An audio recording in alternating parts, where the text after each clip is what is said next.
आज का टॉपिक है सीडीए, जिसका फुल फॉर्म होता है combined defence services. CDS NDA के बाद UPS union public services commission द्वारा कंडक्ट किए जाने वाला भारतीय सेना का दूसरा बड़ा एग्जाम है। इसके माध्यम से तीनों सेनाओं के लिए ऑफिसर का चयन किया जाता है।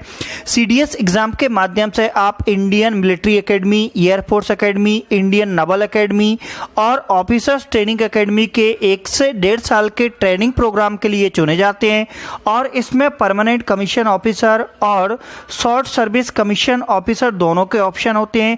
आज के इस वीडियो में हम समझेंगे कि सीडीएस के लिए एजुकेशन क्वालिफिकेशन क्या होता है, कितने % मार्क्स चाहिए ग्रेजुएशन और 12th क्लास में, एज क्राइटेरिया क्या है अलग अलग एकेडमीज के लिए, गर्ल्स कौन सी एकेडमी के लिए अप्लाई कर सकती हैं, rules for final year students क्या होते हैं, और हम बात करेंगे सीडीएस एग्जाम के सिलेबस से related, exam pattern, marking scheme, complete selection process के बारे में। सीडीएस की एग्जाम 2 स्टेजेस में होती है। पहला होता है रिटन एग्जाम, उसके बाद होता है एसएसबी इंटरव्यू। सीडीएस की एग्जाम साल में 2 बार होती है, एक बार फरवरी में, दूसरी बार नवंबर में।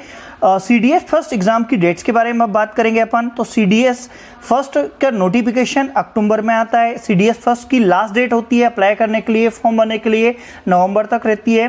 सीडीएस फर्स्ट की जो एग्जाम होती है फरवरी में हो जाती है हर साल। सीडीएस फर्स्ट का रिजल्ट आ जाता है मार्च में जाता है और सीडीएस सेकंड की जो एग्जाम डेट्स होती है वो उसका नोटिफिकेशन अगस्त में आता है और सीडीएस सेकंड एग्जाम डेट होती है नवंबर में और सीडीएस सेकंड का रिजल्ट आता है दिसंबर में। तो आप समझ गए होंगे सीडीएस फर्स्ट की जो एग्जाम होती है फरवरी में होती है और सीडीएस सेकंड की जो एग्जाम होती है वो नवंबर में होती है। अब समझते हैं एजुकेशनल क्वालिफिकेशन। तो एजुकेशनल क्वालिफिकेशन में इंडियन नेवल एकेडमी के लिए degree in engineering from recognise university institute. Indian naval academy में एडमिशन लेने के लिए आपको इंजीनियरिंग की डिग्री होना चाहिए किसी भी यूनिवर्सिटी इंस्टीट्यूट से। Air force academy a degree for recognise university with physics and mathematics at 10+2 level. आपको एयरफोर्स एकेडमी में एडमिशन लेने के लिए आपके पास डिग्री होना चाहिए और 12th में आपने फिजिक्स और मैथ्स पढ़ा होना चाहिए। इसका मतलब आपका पीसीएम होना चाहिए और या फिर आपके पास बैचलर ऑफ इंजीनियरिंग की डिग्री भी है तो आप एयरफोर्स एकेडमी में अप्लाई कर सकते हैं। IMA एंड OTA में ग्रेजुएशन होना चाहिए किसी भी स्ट्रीम के लिए।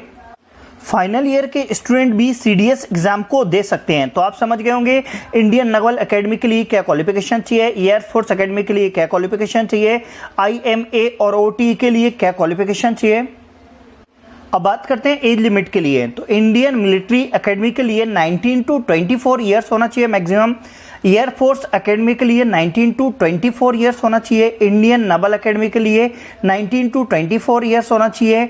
ऑफिसर्स ट्रेनिंग एकेडमी के लिए 19 to 25 ईयर्स होना चाहिए। सभी में एज लिमिट 19 से 24 साल तक होती है। केवल ऑफिसर्स ट्रेनिंग एकेडमी के लिए 19 से 25 साल की ईयर्स के लिए एज लिमिट होती है। अब जानते हैं एग्जाम पैटर्न के लिए। तो Indian military academy, air force academy, naval academy में एग्जाम पैटर्न एक जैसा रहता है, जिसमें इंग्लिश, जनरल नॉलेज और एलिमेंट्री मैथ्स का एग्जाम देना होता है। 3 सब्जेक्ट इसके होते हैं, जिसमें इंग्लिश के मैक्सिमम 100 मार्क्स का पेपर होता है, जनरल नॉलेज का मैक्सिमम 100 मार्क्स का पेपर होता है और एलिमेंट्री मैथ्स का भी 100 मार्क्स का एग्जाम होता है। टोटल इन तीनों में एडमिशन लेने के लिए मैक्सिमम 300 मार्क्स का एग्जाम होता है। सभी MCQ टाइप के क्वेश्चंस होते हैं। सभी पेपर्स का टाइम 2 आवर्स का होता है, जिसमें इंग्लिश के 120 क्वेश्चंस आते हैं, जनरल नॉलेज के 120 क्वेश्चंस आते हैं, एलिमेंट्री मैथ्स के लिए 100 क्वेश्चंस आते हैं। एग्जाम क्वालिफाई करने के लिए हर एग्जाम में 20% मार्क्स गेन करना कंपलसरी होता है। मतलब आप एक सब्जेक्ट में 100 मार्क्स गेन कर लेते हैं, दूसरे में आप 20% से कम गेन करते हैं तो आप फेल हो जाएंगे। तो इसका मतलब ये है कि आपको एग्जाम क्वालिफाई करने के लिए तीनों सब्जेक्ट में English, general knowledge, elementary maths में 25% मार्क्स गेन करना कंपलसरी होता है। अब जानते हैं ऑफिसर्स ट्रेनिंग एकेडमी OTA के एग्जाम पैटर्न के लिए। इसमें भी ऑब्जेक्टिव टाइप क्वेश्चंस आते हैं। इसमें 2 सब्जेक्ट का एग्जाम होता है, इंग्लिश, जनरल नॉलेज, जिसमें इंग्लिश 100 मार्क्स का होता है, जनरल नॉलेज भी 100 मार्क्स का होता है। टोटल 200 मार्क्स का इसका भी एग्जाम होता है। इसमें भी हर पेपर का टाइम 2 आवर्स होता है। CDS एग्ज़ाम में भी नेगेटिव मार्किंग होती है। अगर आप रिटन एग्ज़ाम पास कर लेते हैं तो ही SSB यानी सर्विस सिलेक्शन बोर्ड इंटरव्यू दे पाते हैं, और इसे क्लियर करने के बाद आप Indian military academy, Indian Naval academy, air force academy, officers training academy को ज्वाइन कर सकते हैं। SSB के बाद कैंडिडेट का एक मेडिकल टेस्ट होता है, और हर साल 30% से ज़्यादा कैंडिडेट मेडिकल टेस्ट में बाहर हो जाते हैं। SSB का पूरा टेस्ट इंग्लिश में होता है, इसलिए आपकी इंग्लिश बहुत अच्छी होना चाहिए।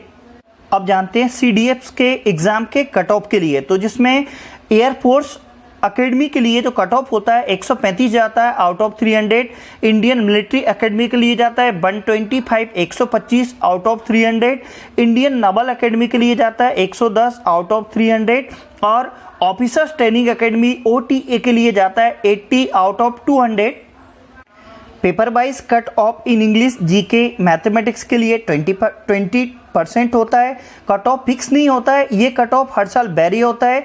ये कट ऑफ 10 से 15 मार्क्स कम ज़्यादा हो सकता है, ये फिक्स नहीं होता है। UPSC के अकॉर्डिंग ये हर साल चेंज हो सकता है। इस एग्ज़ाम में सबसे ज़्यादा कट ऑफ नेवी का जाता है, फिर एयरफोर्स का, उसके बाद ऑफिसर्स ट्रेनिंग एकेडमी का, फिर सबसे कम cut off IMA Indian military academy का जाता है। इसकी ऑफिशियल वेबसाइट है www.upsc.government.in। इससे आप अदर इन्फॉर्मेशन भी कलेक्ट कर सकते हैं। इसी से आपका ऑनलाइन फॉर्म भराता है, इसी से एडमिट कार्ड निकलता है, इसी से रिजल्ट निकलता है। अब बात करते हैं वैकेंसीज कितनी होती हैं, सीट्स कितनी होती हैं।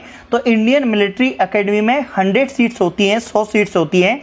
इंडियन नवल एकेडमी में 45 सीट्स होती हैं। एयरफोर्स एकेडमी के लिए 30 सीट होती हैं, 30 सीट होती हैं। ऑफिसर्स ट्रेनिंग एकेडमी मेंस के लिए 225 सीट्स होती हैं। ऑफिसर्स ट्रेनिंग एकेडमी वुमेन के लिए 15 सीट्स होती हैं। टोटल सीट्स होती हैं अप्रॉक्स में 415 सीट्स होती हैं। ये एग्ज़ाम साल में 2 बार होती है, CDS फर्स्ट और CDS सेकेंड। तो इसका मतलब है 930 950 अप्रॉक्स में इसमें सीट्स होती हैं। इसमें सीट रिजर्वेशन भी होता है, जिसमें इंडियन मिलिट्री एकेडमी में 30 सीट्स रिजर्व होती हैं। इंडियन नवल एकेडमी के लिए 6 सीट्स रिजर्व होती हैं। एयरफोर्स एकेडमी के लिए 3 सीट्स रिजर्व होती हैं। अब बात करते हैं नेशनलिटी के लिए, तो ए सिटीजन ऑफ इंडिया जो भारतीय नागरिक हैं वो इसमें अप्लाई कर सकते हैं। नेपाल की प्रजा हो, भूटान की प्रजा हो, भारत में स्थायी रूप से रहने के इरादे से 1 जनवरी 1962 से पहले भारत आया हुआ तिब्बत शरणार्थी हो, भारतीय मूल का व्यक्ति जो भारत में स्थायी रूप से रहने के उद्देश्य से पाकिस्तान, बर्मा, श्रीलंका, कीनिया जैसे देशों से आया हो। ऊपर बताए हुए 2, 3, 4, 5 के अंतर्गत आने वाले उम्मीदवार के पास भारत सरकार के पात्रता प्रमाण पत्र होना चाहिए, तभी आप CDS की एग्ज़ाम में अप्लाई कर सकते हैं, उसका फॉर्म भर सकते हैं। साथ में आपको यही बता देते हैं कि इसकी एकेडमी इंडिया में कहाँ है। इंडियन मिलिट्री एकेडमी देहरादून में है, इंडियन नवल एकेडमी शिमला में है, एयरफोर्स एकेडमी हैदराबाद में है, officers training academy SSC man के लिए चेन्नई है, officers training academy SSC women के लिए चेन्नई है। यदि आप NDA की एग्ज़ाम की इन्फॉर्मेशन जानना चाहते हैं तो हमारा ये वाला वीडियो देखें जो कि आपके स्क्रीन पे शो हो रहा है, जिसका डिस्क्रिप्शन मैं लिंक सेंड कर दूंगा, आप वहाँ से भी इस पर जा सकते हैं। उम्मीद है ये इन्फॉर्मेशन आपके लिए हेल्पफुल प्रूफ हुई होगी। Thanks for watching. और ये इन्फॉर्मेशन अगर आपके लिए हेल्पफुल प्रूफ हुई है तो आप मुझे नीचे कमेंट्स में आपकी क्वेरी, क्वेश्चंस लिख सकते हैं। और टॉपर्स पॉइंट इंदौर के यूट्यूब चैनल को सब्सक्राइब जरूर करें। Thanks for watching.